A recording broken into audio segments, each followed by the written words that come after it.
Meanwhile, Agriculture Minister Narendra Singh Tomar is going to move the Farm Laws Repeal Bill in Lok Sabha on Monday.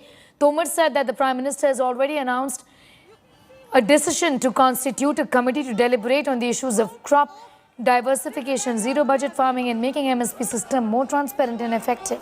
He's also added that with the constitution of this committee, farmers' demands on MSP stands fulfilled. This committee is going to have representatives from farmers' organizations. The Prime Minister on the 19th of November had announced that the centre had decided to roll back the 3 farm laws, appealing to farmers protesting against the 3 laws to end their agitation. The Union Cabinet on Wednesday cleared the bill to be taken up in the upcoming Parliament session. The bill, now approved by Cabinet, is going to be introduced in the winter session on Monday.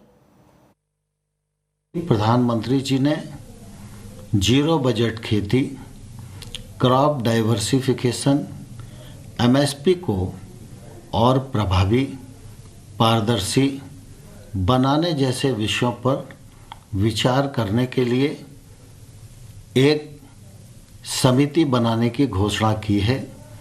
इस समिति में आंदोलनरत किसानों के प्रतिनिधि भी रहेंगे।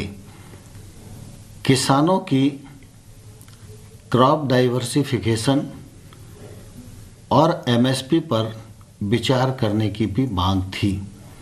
यह मांग इससे पूरी होती है। प्रधानमंत्री जी की घोषणा के अनुरूप केंद्र सरकार की मंत्रिपरिषद ने इसे अपनी स्वीकृति प्रदान की है। संसद प्रारंभ के दिन तीनों कृषि कानून संसद में रिपील करने के लिए प्रस्तुत किए जाएंगे।